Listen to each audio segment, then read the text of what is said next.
네, 이번 순서 한치호의 이슈픽입니다. 자, MBNTV 투자경제연구소 한치호 수석연구원님 나와 계시는데요. 한코나님 모셔보겠습니다. 안녕하세요. 네, 안녕하세요. 한치호입니다. 네. 저 보고 싶었죠. 너무 어제 보고 싶었죠. 그 외롭다고 말씀하셔갖고 이 가을을 타는 여자구나 그렇게 생각했는데 네. 제가 부득이하게 한 6개월 전부터 대학하고 약속된 그 강의나 그 멘토링 그 컨설팅들이 있어가지고 네. 일주일에 한 번씩 좀 그렇게 될 수밖에 없는 상황에서 대단히 죄송하다는 말씀을 드리지만 일단 학생들하고 약속도 중요한 것이기 때문에 그렇죠. 학생들한테 이 좋은 지식을 잘 전달해줘야지 네. 이 학생들이 또 우리나라를 이끌어 나가는 거 아니겠습니까? 그렇죠. 그런 마음가짐 갖고 하고 있으니까요. 시청자 여러분도 이해해 주실 거라고 믿습니다. 네, 믿습니다. 저도 믿습니다. 자, 근데 오늘 넥타이가 상당히 좀 다채롭네요, 색깔이. 이 넥타이를 좀 제가 이 분장실에 넥타이를 여러 개 갖다 놓고 있는데 네. 여러 가지 그날 그 컨디션에 따라 매고 있는데 네, 오늘은 오늘은 어떠신가요? 약간 이 벌 같기도 하고 꿀벌. 뭐 꿀벌 같기도 하고 그런데 지금 가을이잖아요. 네. 가을인데 지금 걷어들이는 계절이란 말이에요. 걷어들이는 계절인데 지금 많이 추워졌어요, 갑자기. 네. 우리나라뿐만 아니라 일본이나 이런 데도 지금 많이 추워져가지고 뭐 이 기온의 기후 변화가 정말 심각한 것 같다는 생각이 들어갑니다. 그래서 네네. 이 기후 변화도 우리가 느끼려면 무엇을 해야 될까요? 데이터를 많이 쌓아야 될 거 아니에요? 맞죠? 우리가 이 기후를 계속 측정한 내용들을 데이터를 네. 쭉 쌓아가지고 앞으로 10년 후, 뭐 5일 후, 10일 후, 한 달 후 그런 그 기후를 예측할 수 있습니다. 네. 그래서 오늘은 빅데이터 이야기 해보려고 합니다. 아니, 지금 넥타이도 약간 호랑이 무늬 같기도 하거든요, 제가 봤을 때는. 아싸! 네, 그래서 모신 게 아닌가 싶습니다. 자, 오늘은요, 또 두 번째 출연해 주셨는데요. 타이거 컴퍼니의 김범진 대표님 모셔보겠습니다. 안녕하세요. 네. 안녕하세요. 반갑습니다. 타이거 무늬 좀 연상되지 않습니까? 눈치채셨군요. 컴퍼니. 김범리 대표님한테 잘 보이려고 제가 이걸 맨 거예요. 네. 눈치가 정말 빠르시네요. 김 대표님 그 타이거 컴퍼니잖아요. 네. 그 지난번에 나오셔서 저 ABC라는 개념으로 말씀해 주셨잖아요. 네네. 그 중에서 오늘은 제가 이제 빅데이터를 좀 여쭤보고 싶은데 왜냐하면 저희는 시청자들한테 경제 지식과 상식 뭐 정보를 드리는 것이기 때문에 네. 이 빅데이터 맨날 그 빅데이터 뭐 AI 얘기하는데 사실 잘 몰라요. 빅데이터 그러면 저는 갑자기 그 많은 머리가 나오면서 갑자기 무슨 숫자들 많이 나오고 뭐 어디에 그 컴퓨터에 크게 뭐 이렇게 쌓여 있는 그런 맞아요. 느낌. 네. 그 영화에서 보면 뭐 디리릭 문 열어라 뭐 그쵸. 이런 느낌이 난단 말이죠. 근데 우리가 맨날 그런 생각만 갖고 있단 말이죠. 빅데이터 좀 정의부터 좀 제대로 좀 들어보고 하는 게 좋을 것 같아서 오늘 김범진 대표님의 상 지식과 이걸 네. 속속속 빼겠습니다. 빅데이터는 뭡니까? 네. 일단 말 그대로 정말 많은 방대한 양의 데이터를 빅데이터라고 하는데요. 이 빅데이터의 특성을 세 가지로 말씀드릴 수가 있을 것 같아요. 3V라고도 하는데 3V. 네. 첫 번째는 볼륨입니다. 그러니까 볼륨. 정말 양적인 의미를 갖고 있고요. 두 번째는 벨로시티 해서 네. 데이터가 계속 변화하는 것들의 특성을 가지고 있습니다.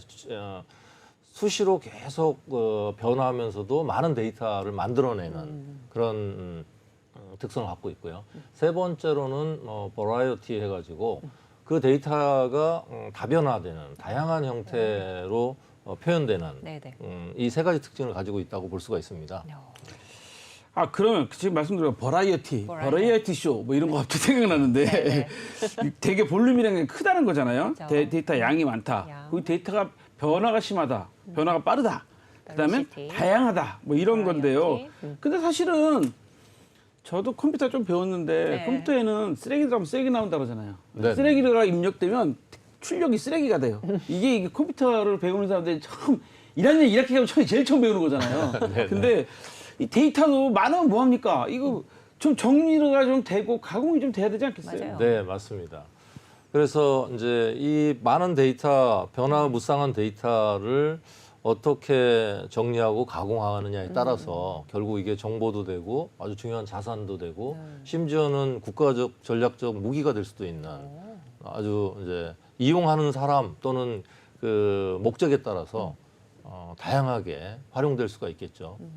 가공을 한다고 그러는데 저는 그 가공 이러니까 갑자기 소고기 가공 이런 게 생각나. 배가 고픈가 봐. 근데 가공을 진짜 어떻게 하는 거예요? 이제 잠깐 좀 그 설명 좀 부탁드립니다. 지난번에 이제 ABC 말씀을 드렸는데 결국 빅데이터는 AI하고 뗄래야 뗄 수 없는 관계인 거죠.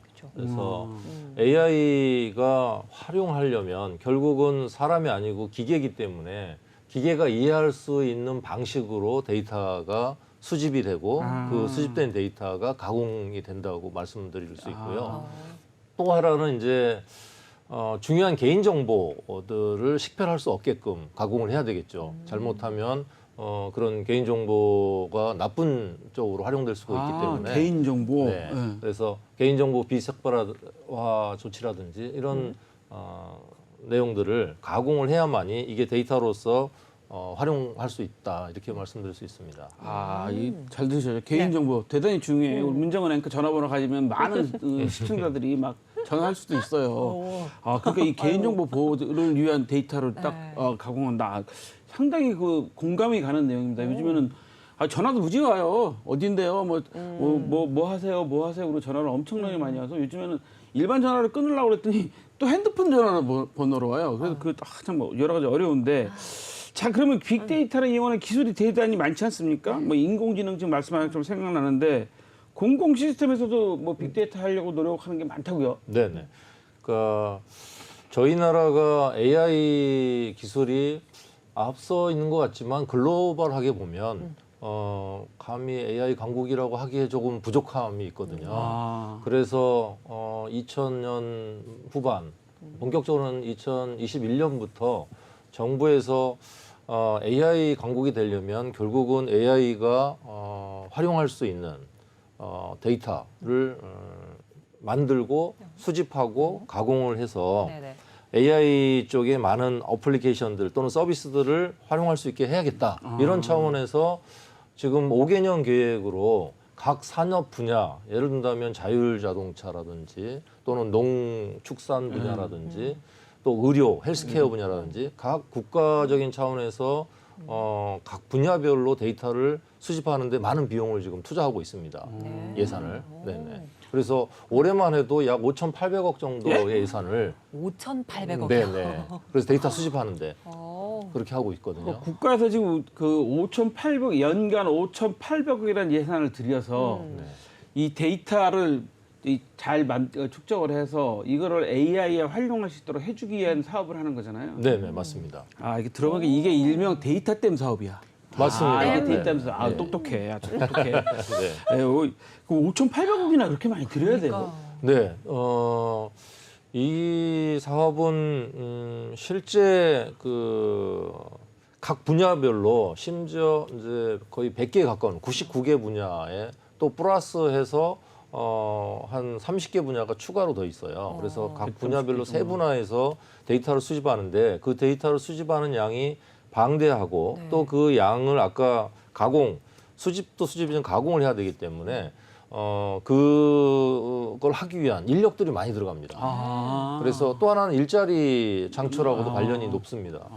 네네. 그러다 보니까 그 예산이 상당히 들어가고 있고요. 그런데 이게 이제 국가적으로 활용이 될 수 있게끔 AIHub.or.kr이라고 AI 허브라는 플랫폼에 데이터를 모으고 있거든요. 네, 그래서 일반 민간 기업들 또는 개인들도 이 AI 허브에 모인 데이터들을 활용할 수 있게끔 또 공개하고 있습니다.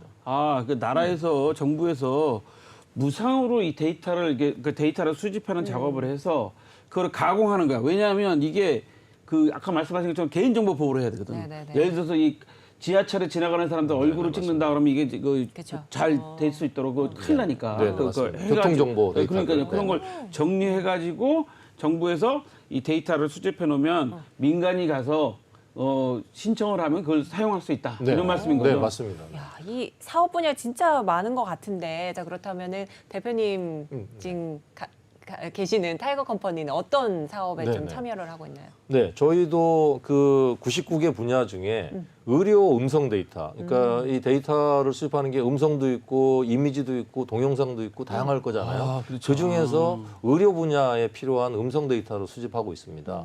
두 가지가 있는데요. 하나는 이제 응급실에서 진료를 볼 때 네. 발생하는 환자와 의료진 간의 대화, 응급실의 그 의료 데이터를 수집하고 있고요. 두 번째로는 이 구음 장애인이라고 그래서 청각 장애를 겪고 있거나 또는 뇌졸중에 의한 발음이 네, 잘 되지 그렇죠, 않는. 그런 분들 근데 이제 그런 분들일수록 스마트 기기 같은 노트북이나 핸드폰을 또 써야 될 일이 있고 또는 요즘 이제 AI 스피커 이런 것들을 그렇죠. 또는 이 기계 집에 있는 그래요. 그런 홈 기기들을 쓰려면 음성 명령으로 하면은 그렇죠. 쉽지 않습니까? 그렇죠. 그런데 이분들 말을 정상적으로 발음이 안 되기 때문에 이해하기가 어렵잖아요. AI가. 그래서 그 데이터를 수집해서 가공하는 그런 쪽에 네, 데이터 구축 사업을 하고 있습니다.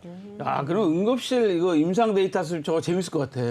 왜냐하면 그 응급실에서 난동 부리는 사람도 많잖아요. 그 난동 부려갖고 지금은 뭐 의사 선생님들한테 저 폭행을 가하는 사람들은 절대 봐주면 안 된다. 이거 뭐 강력하게 이야기도 있고 실제로 응급실에서 무려 이렇게 그 흉기를 휘둘러는 그런 사건도 종종 보기도 하고 또 사실 저만 해도 그런 적이 있거든요. 가족이 급해서 응급실 갔는데 의사들은 안 봐줘. 그럼 막 욕도 하고 막 너무 부르기도 하고 막 그렇죠. 환자의 급하게 신음소리. 환자의 신음소리 터서 얼마나 아프냐 안 아프냐 뭐 이런 것도 그럼 가공이 되겠네요. 네네. 제가 뭐 사례를 들면 네네. 저희가 그 고대 병원 세 군데가 있습니다. 안암병원, 예, 예, 구로병원, 그렇죠. 안산병원. 안산병원, 예. 이 세 군데에서 동시에 지금 수집을 하고 가공하고 있는데요. 저도 올 초에 유리문에 부딪혀가지고 코뼈가 부러진 적이 있습니다. 그럼 지금 코뼈 지금 새로 이 링이야? 예, 그래서 또 높아졌습니다. 이야, 이거 뭐. 이거 유리문 조심하셔야 돼요. 그래서 가까운 사무실 근처, 사무실에서 이제 유리문에 부딪혔는데요. 가까운 정형외과 갔더니 여기서는 안 된다는 거예요, 수술이. 예. 성형 외과로 할 수 외과로 있는 데로 가든가 가야죠. 아니면 종합병원에 큰 병원으로 응급실로 가서, 빨리 가라는 거예요. 그래서 가까운 이제 서초 예, 저희가 응급실. 방배동에 예. 있으니까 서초 병원에 성모병원에 갔더니 서울 성모병원이죠. 네네. 갔더니 그때 지금도 그렇지만 코로나 시절이라 그렇죠, 못 들어가지. 기다려야 되는 거예요. 검사해야 그런데 되고. 정말 코피가 얼마나 콸콸콸 쏟아졌거든요. 아프셨을까. 그렇죠, 그렇죠. 깜짝 놀랐어요. 보통 네. 코피가 다르게 코피가 부러지니까 막 이렇게 양동이 네. 쏟아지더라고요. 그렇죠. 그걸 막 틀어 맞고 갔는데 2시간 기다렸거든요. 2시간 기다렸더니 코피가 멎더라고요. 그런데 이제 그때 알았습니다. 네. 예진이 있고요. 초진이 있고 뭐 이런 이제 그렇죠. 단계가 절차, 있더라고요. 응급실에. 절차, 응급 네네. 절차. 예. 그런데 응급실이 워낙 상황이 급박하다 보니까 그 의사 선생님이나 간호사 선생님들이 그 기록을 제대로 이렇게 자세하게 쓸 수가 없어요. 그렇죠. 외래 환자들은 이제 대화하면서 그렇죠. 그게 5분, 10분이라도 그렇죠, 이렇게 그렇죠. 기록을 예, 좀 예. 정밀하게 할 수가 있는데 그러다 보니까 응급실에 이제 데이터가 제대로 축적이 안 되고 잘못하면 또 실수를 할 수가 그렇죠, 있잖아요. 그렇죠. 그걸 예방하기 위해서 데이터를 수집하고 있습니다. 아마 우리 대표님이 이런 사업을 하니까 그 신께서 한번 신께서? 직접 경험을 좀 해보셔야지 된다 뭐 이런 것 같아요. 이거 대단히 중요한 겁니다. 왜냐하면 지금 본인이 직접 겪어보니까 진짜 응급실에 이런 데이터가 많이 필요하네 이런 상황이 네네. 되네. 그런 거 느끼셨잖아요. 이래서 현장에 답이 있어. 그러니까요. 우문현답이라고 현장에 답이 있어요.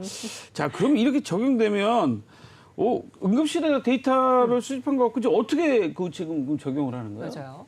지금은 아직 적용 단계는 아니고요. 그러니까 이 인공지능이 학습하기 위한 데이터 구축 사업은 향후 5년 또는 10년 후에 쓰일지 모르는 가능성을 열어두기 위한 겁니다. 그래서 데이터를 계속 수집하고 있고 저희 같은 경우에는 이거를 이제 만약에 사업화하게 된다면 결국은 의사 선생님, 의료진하고 환자하고 대화하는 것들을 자동으로 지금도 현재 자동 녹취를 하거든요. 그쵸. 예. 자동으로 녹취하고 그다음에 EMR이라고 그래서 전자 의무 기록이 있습니다. 네. 일렉트로닉 네. 메디컬 레코드 해가지고 그 전자 의무 기록을 기계가 AI가 바로 할 수 있게. 할 수 있게. 그래서 그 아주 다양한 디테일한 데이터들을 관리하고 있는데 그런 부분들의 한 8, 90%를 AI가 하고 나머지는 확인만 하거나 추가할 수 있게끔 의료진이 이렇게 해드리려고 하는 게 이제 목표라고 보시면 되겠습니다. 이야, 여기 지금 보면 뭐 사실 원고에 보면 주요 상황을 4,000례 이상, 그러니까 4,000건 이상 네네. 수집해서 지금 한다는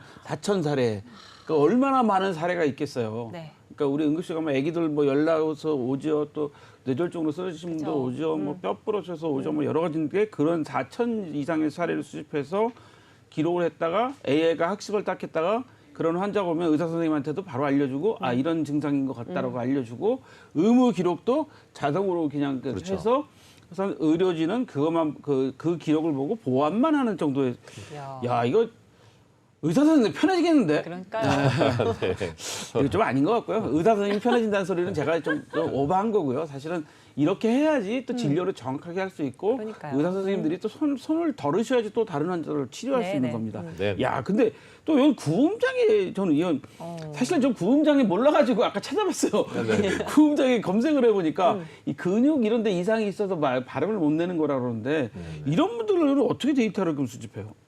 그러니까 이분들은 이제 스마트 기기 명령어가 있을 거 아니에요. 그죠. 뭐를 실행해라, 뭐 도어를 열어다오, 뭐 이런 식의 명령어 데이터를 700개를 지정을 했어요. 그래서 700개. 네, 지금 이제 여기는 이대 그 서울병원하고 목동병원, 네. 그다음에 경희대병원, 그리고 동남권 의료 원자력의원, 네. 뭐 충남대 이런 여러 병원들이 함께 같이 수집하고 있는데요.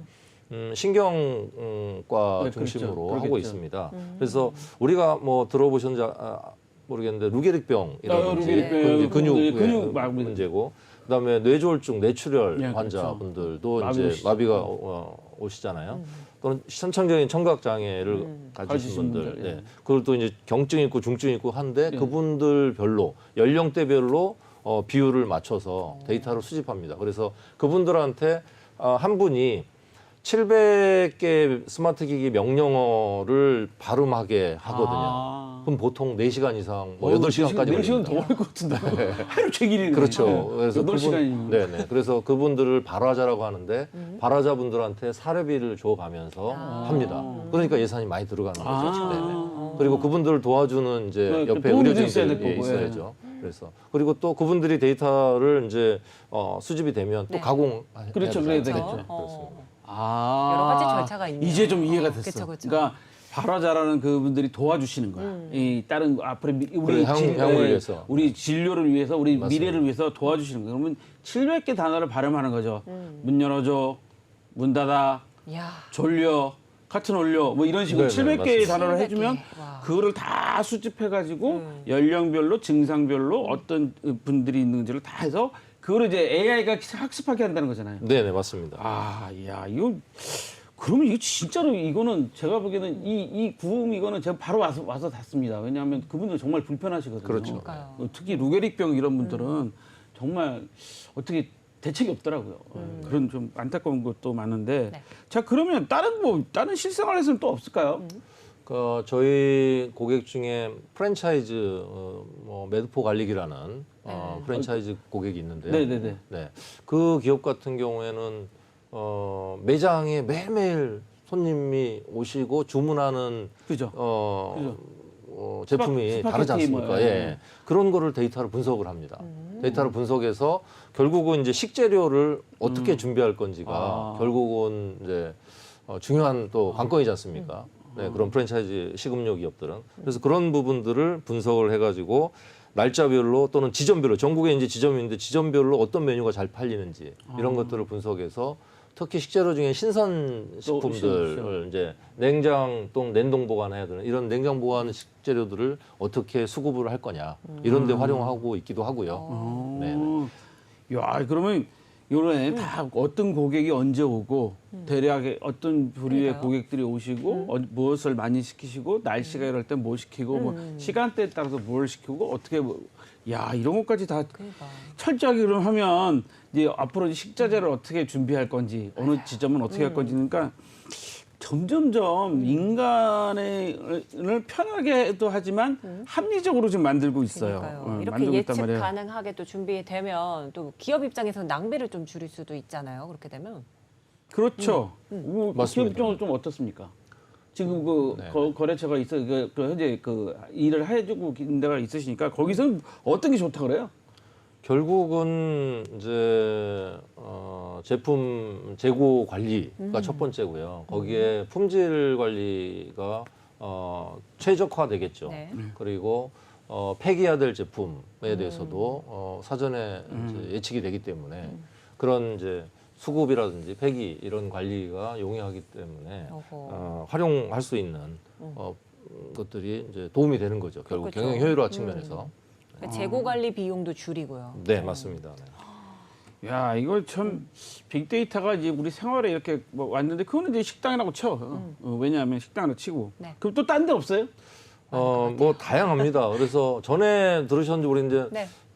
미국에 트럼프가 대통령이 될 걸 아무도 생각 안 했는데 빅데이터 분석을 했더니 구글이 예측한 적이 있거든요. 오. 네, 뭐 그런 식의 사례들도 있고요. 네. 또는 뭐 농업 분야에서는 뭐 강수량이라든지 토양이라든지 이런 걸 분석해서 이야. 재배해야 되는 작물 또는 그 최적화된 어떤 조건을 맞추는 것도 있고요. 그런 시뮬레이션들이 가능해지죠. 네. 그리고 지금 각 분야별로 이제 사례들은 굉장히 많은데 저희가 경험한 거를 또 하나 말씀드리면 제조 분야에 제조.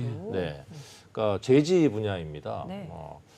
말씀드려도 야, 말씀드려도 기업 괜찮습니다. 분야는 이건 뭐 됐죠? 그 네. 기업을 뭐 어떻게 하려는 게 사례를 해주는 네, 거니까 네. 상관없습니다.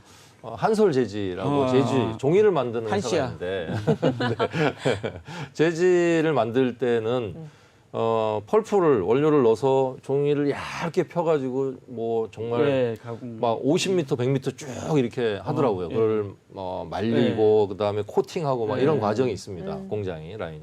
근데 거기에서 종이가 찢어져요. 그걸 지절이라고 하는데 종이가 찢어진다고 그래서 그 지절을 하면은 공장이 스톱이 돼야 돼요. 그 라인이. 그래야 되겠죠. 네, 예, 그렇겠죠. 예, 쭉 그래서 가다가. 그거를 예측하는 거예요. 언제 찢어질지. 아니 언제 찢지 어떻게 알아 그거를? 네. 여러 조건들을 가지고 악심을 품으면 어떤 애가 이렇게 면도칼로 글 수도 있는데. 네, 네. 그 정도는 못 하고요. 네. 근데 여러 가지 이제 배합 비율이라든지 또는 기계의 상태 여러 가지 상태가 있는데 그거를 IoT 센서를 가지고 수집을 합니다. 그게 어느 정도냐면 하루에 5천만 건이 모여요.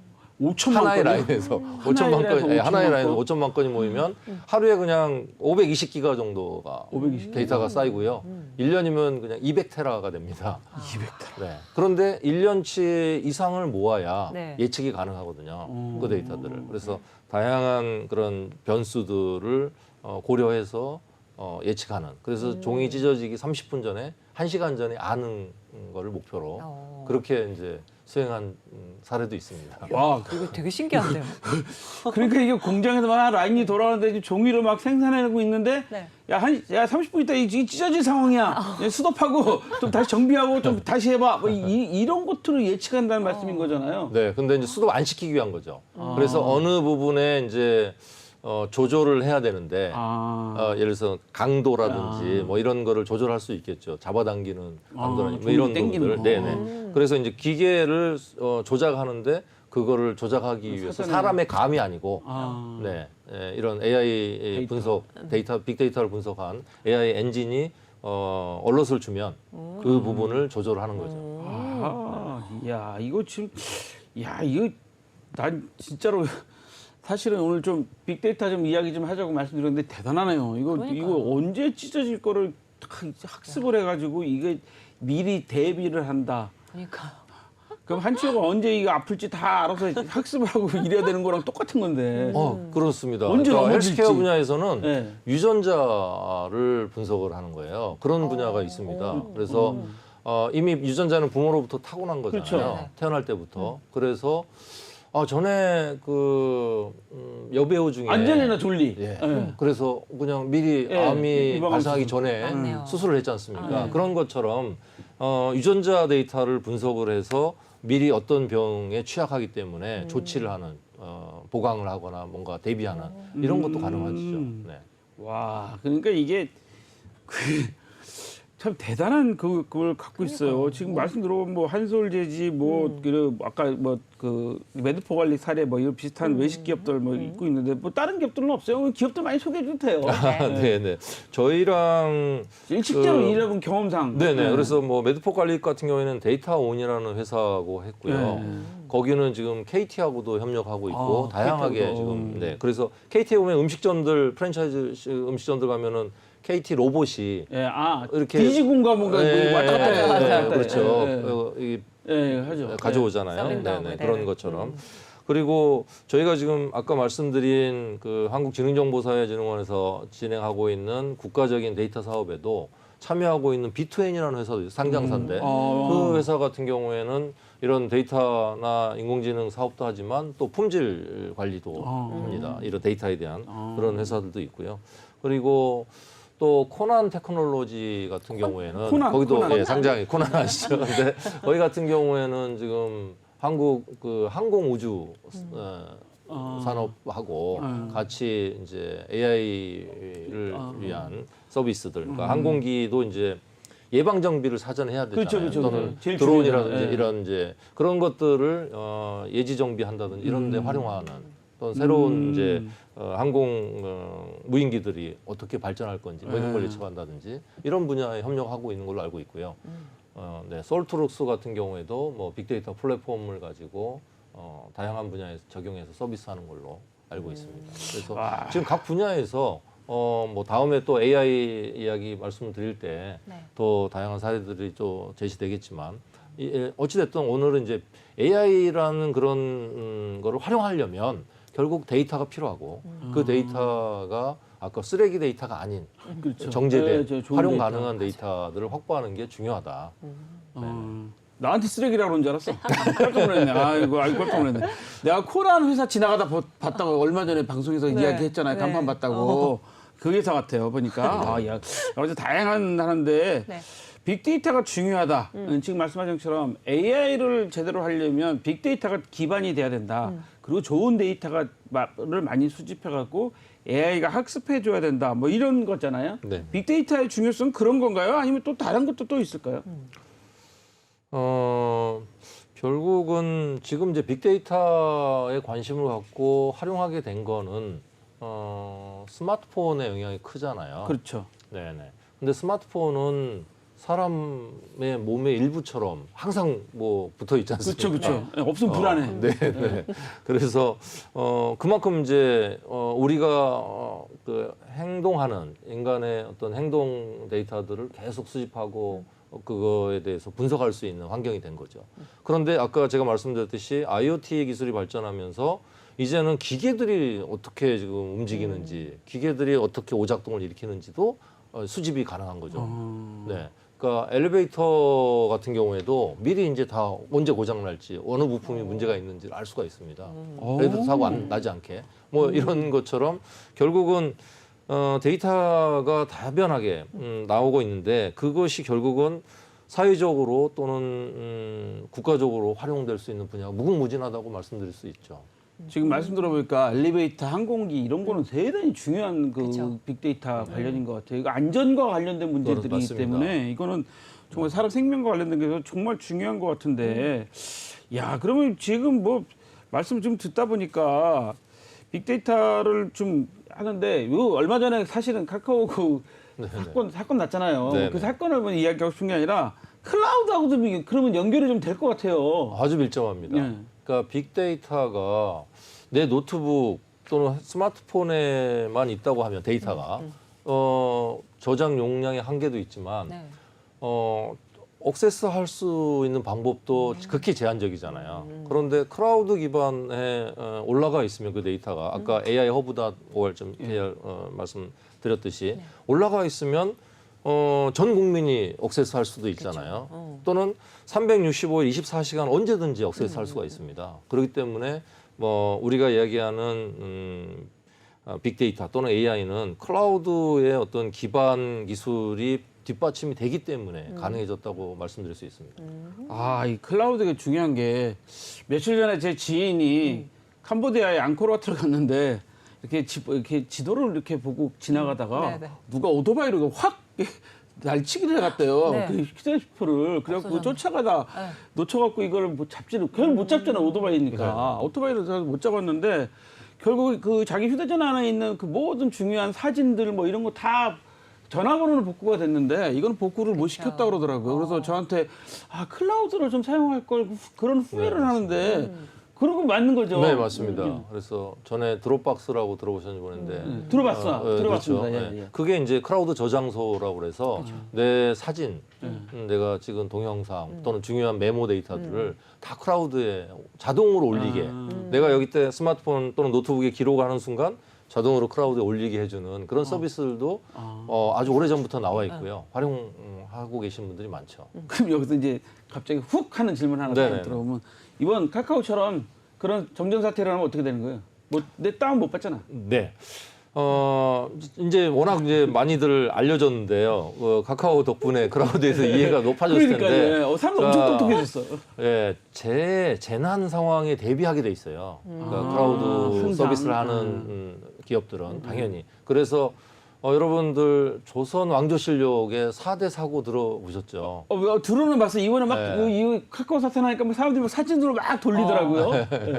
그러니까 이미 선조들은 그런 지혜가 있었던 거죠. 예. 그래서 전국에 이렇게 실록을 보관하는, 네, 그렇죠. 네, 뭐 충주, 성주, 뭐 전주 네, 이렇게 춘추관뿐만 아니고, 그리고 임진왜란을 겪고 났더니 이게 안 되겠다. 그래서 산 속으로 집어넣습니다. 뭐 오대산, 태백산, 그다음에 뭐 강화도의 정족산, 네, 만이산 뭐 네. 이런데 이런 식으로 똑같은 데이터를 4군데, 5군데 분산을 해서 저장을 했죠. 그래서 지금 전 세계에서 유례 없는 그런 우리가 조선 왕조실록을 계속 보유하고 보여주고 있고, 있는 거죠. 네, 그렇게 된 건데 지금 크라우드 서비스를 하는 기업들은 그러니까 그걸 이렇게 이야기합니다. 그 국가 또는 그 시설에도 백업을 하지만 네. 이건 서버가 죽었을 때를 대비하는 거고요. 그게 아니고 지역, 리전이라고 그래서 한국이 아닌 아시아의 다른 국가에 백업을 하고요. 또는 글로벌하게 또 이것도 이제 뭐 위험하니까. 지진이나 뭐 네, 전쟁이 그렇지, 위험하니까 또 다른 뭐 전혀 이 지역 아시아가 아닌 유럽이나 미국이나 호주나 이렇게 아예 다르게 보관하는 그 체계가 갖춰져 있어야 되는 거죠. 야, 이거 지금 들으면 들을수록 전 세계가 그냥 한 나라가 되는 그런 느낌이 들어오는데 맞아요. 네. 제가 아까 그 화면 한번 띄워달라고 말씀드렸던 거 있죠? 그래서 한번 띄워봐 주세요. 그 무슨 지난번에 우리 대표님 나오셔서 말씀하셨던 게 해외 사업자만 공공 크라우드 그 민간이 쓸 수 있는 거 말씀하셨잖아요. 이거 지금 저희랑 친한 그 곳에서 지금 이번에 토론을 한다고 그러는데 네. 해외 사업자만 득보는 공공 크라우드 규제 완화 도대체 왜 이거 보면서 제가 김 대표님 나오시면 꼭 여쭤보고 싶었어요. 우리 공공 크라우드 민간한테 개방한다고 지난번에 우리 와서 말씀하셔서 긍정적으로 말씀했는데 저건 어떻게 봐야 되는 겁니까? 네. 저 문제는 사실 굉장히 민감한 사안이긴 한데요. 아까 말씀드렸듯이 이제 제대로 된 크라우드 서비스를 하면 무중단 서비스가 돼야 되고 재난 상황에서도 대비가 돼야 하기 때문에 막대한 투자가 들어갈 수밖에 없죠. 그렇죠. 그래서 국내에 크라우드 서비스하는 대표적인 KT, 네이버, 뭐 카카오 이번에 관련된 기업들이 막대한 투자를 했는데 그게 제대로 그 활용되기도 전에 결국은 사고가 났죠. 네, 사고가 났지만 옆에서 자꾸 말씀 걸리면 끊깁니다. 아무튼 아마존이나 우리가 아는 글로벌 기업들이 네. 들어와서 국가의 중요 어떤 정보들을 활용하는데 공공시장에 서비스할 수 있게 되면 지금 현재 민간은 마음대로 하고 있거든요. 오히려 민간에서는 뭐 글로벌 서비스를 위주로 받고 있기 때문에 그나마 공공에서라도 우리 국가의 어떤 인프라에 해당하는 그러니까 중요한 문제이긴 합니다. 왜 그러냐면 우리나라에서 이 크라우드 인프라를 제공하는 사업자가 없게 되면 우리나라의 중요 정보들도 뭐 예를 들어서 국방 정보라든지 또는 행정이라든지 국세라든지 이런 중요한 정보들이 결국 아마존이나 구글에 올라갈 수밖에 없잖아요. 그래서 이제 그거를 전략적으로 육성하고 키우고 있었는데 그거를 이제 공공시장마저 해외 사업자한테 오픈을 하게 되면 그 시장이 점점점 이렇게 그쪽으로 넘어가지 않겠냐 글로벌 기업으로 그런 이제 우려가 당연히 있을 수 있습니다. 그런데 또 국가적인 측면 또는 정책적인 측면에서는 우리가 혼자만 살 수 없고 글로벌에서 그렇죠. 우리가 또 OECD 뭐 그렇죠. 가입 국가고 이러다 네. 보니까 국내 폐쇄 정책을 마냥 쓸 수는 그렇죠. 없거든요. 네. 그래서 그런 고민하에서 지금 등급을 나눠서 네. 좀 중요하지 않은 그런 일반적인 홈페이지 수준의 그런 서비스들은 해외 사업자한테도 좀 개방을 해야 되는 거 아니냐라는 걸로 검토하는 걸로 알고 있습니다. 네. 그러니까 그런 내용이네요.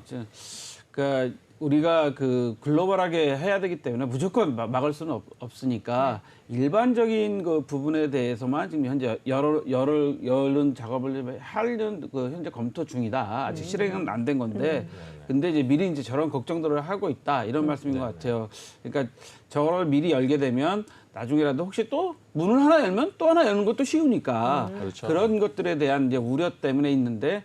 어차피 우리나라의 중요한 그 공공자산들에 대한 것들은 우리가 클라우드를 갖고 있어야지. 안 그러면 구글에 갈 수는 없잖아요. 우리나라 지금 국방정보가 구글에 갈 수는 없는 거니까 네. 우리가 갖고 있는데 그런 부분에 대한 것들을 좀 신경 써야 된다. 뭐 이런 말씀이신 것 같아서 좀 제가 좀 이해가 좀 됐습니다. 사실 저는 저 내용을 보면서 공공 개방을 하면서 이거 이렇게 되면 좀 문제가 되는 거 아닌가라는 국뽕에 일종의 국뽕에서 그렇게 걱정을 했는데 자 그러면 이번에 저 좀 여쭤볼게 빅데이터 산업이 그 무궁무진하잖아요. 네. 그러면 전망은 좀 어떻다고 보세요? 뭐 특히 그 앞으로 우리가 좀 주의해야 될 점이나 이번에 사실 뭐 잠깐만 거론하기 좀 그렇긴 하지만 카카오 사태를 보면서 우리가 이제 대비를 해야 되는 아까 그 조선왕도 서고 말씀하시는 것처럼 우리가 대비해야 될 점 이런 것들에 대한 건 어떻게 보세요?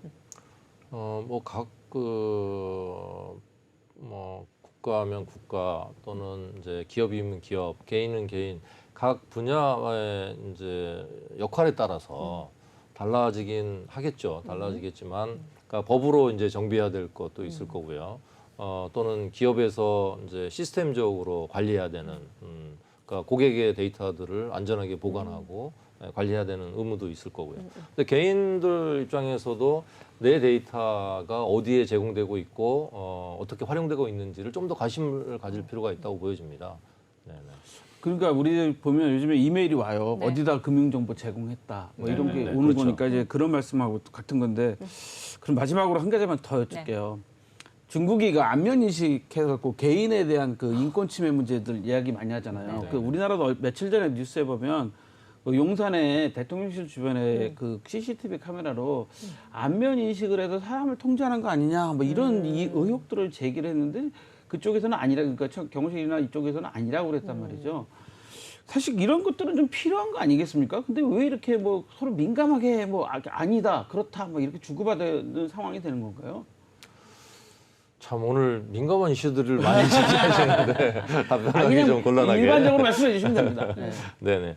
그러니까 참 그 양면성을 가지고 있어요. 그러니까 중국이 지금 그 CCTV를 적극적으로 그렇게 활용함으로 해서 글로벌하게 안면 인식 기술은 중국이 넘버원이 됐어요. 미국보다 더 낫습니다. 아무튼 그런 또 양면성이 있습니다. 그러니까 마찬가지로 이제 지금 용산 같은 경우에도 그걸 통해서 이제 아무래도 보안 관리를 철저히 해야 되는 하겠다. 거죠. 예. 네네. 그러니까 그런 부분들은 좀 어느 정도는 필요성은 있다고 보이고요. 또 한편으로는 그걸 너무 이렇게 해버리면 남용할 가능성이 있기 때문에 주의해야 될 것 같은데 다시 이제 저희 경험을 말씀을 잠깐 드리면 의료 음성 데이터들 같은 경우에도요. 음색으로 그렇죠. 구분할 예. 수가 있다고 하더라고요. 그렇죠. 예. 식별이 가능하답니다. 그래서 그런 부분들도 저희가 데이터를 수집해서 가공하는 것 중에 음성 변조를 합니다. 기계어로. 뭐 이런 것도 아무튼 참고로 말씀드릴 수 있을 것 같아요. 네. 예. 오늘 말씀들 잘 들으셨죠? 네. 이 빅데이터가 얼마나 중요한지, 이 빅데이터가 있어야지만이 AI가 움직일 수 있다라는 걸 오늘 말씀 잘 들었고 어떻게 현재 그 사례들을 좀 말씀 들었기 때문에 네. 여러분들 기업 중에서 상장사도 있었어요. 잘 투자하는데 참고하시면 되겠습니다. 네. 오늘 다양한 산업에 좀 활용되고 있는 빅데이터와 관련해서 도움 말씀 많이 들어봤는데요. 오늘도 함께해 주신 타이거 컴퍼니의 김범진 대표님 감사드립니다. 네, 고맙습니다. 네. 네, 이렇게 해서 마감 증시 출발 코인도 어느덧 마칠 시간이 됐습니다. 2시간 동안 숨가쁘게 달려온 만큼 여러분들 많은 정보 좀 많이 챙겨 가셨으리라 믿고요. 저희는 내일 이 시간 찾아뵙도록 하겠습니다. 시청해 주신 여러분 고맙습니다.